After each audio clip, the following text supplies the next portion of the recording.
Hello everyone, আশা করি তোমরা সকলে ভালো আছো আর আমিও ভালো আছি। তো তোমাদের সবাইকে শুভ সকাল। তো আজকে আমি একটা ব্লগ বানাচ্ছি, তো ভাবলাম যে তোমাদের সাথে শেয়ার করি। তো দেখার জন্য আমার ভিডিওটা স্কিপ না করে কন্টিনিউ লাস্ট পর্যন্ত দেখতে থাকো। তো ভাবলাম যে আমি তোমাদের পিঠা বানানোটা শিখে দিই, কারণ হচ্ছে কি আমার পদ্ধতিটা আমি কিভাবে পিঠা বানাই ভাবলাম যে তোমাদের সাথেও শেয়ার করি।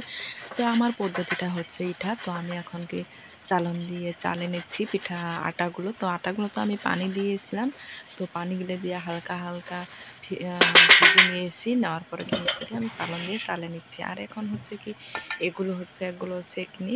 তো এগুলো দিয়ে পিঠা বানানি একদম শর্টকাট হয়। দেখতে পারছো এখন কি হচ্ছে কি আমি প্রেসার কুকারে আমি পানি দিয়েছি।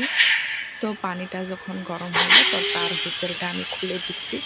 দেওয়ার পর আমি এখন দুটা সেকনি নিয়ে পিঠাগুলোকে প্রেসার কুকারের মুখে লাগিয়েছি। 1 সেকেন্ড, 5 মিনিটও লাগে না, 1 সেকেন্ডের ভিতরে কি পিঠা হয়ে যায়। অনেক শর্টকাট পদ্ধতি। তোমরা যদি এভাবে পিঠা বানাতে চাও তো আমার মতন পদ্ধতিটা ব্যবহার করে। তো দেখা হবে নেক্সট ব্লগ ভিডিওতে।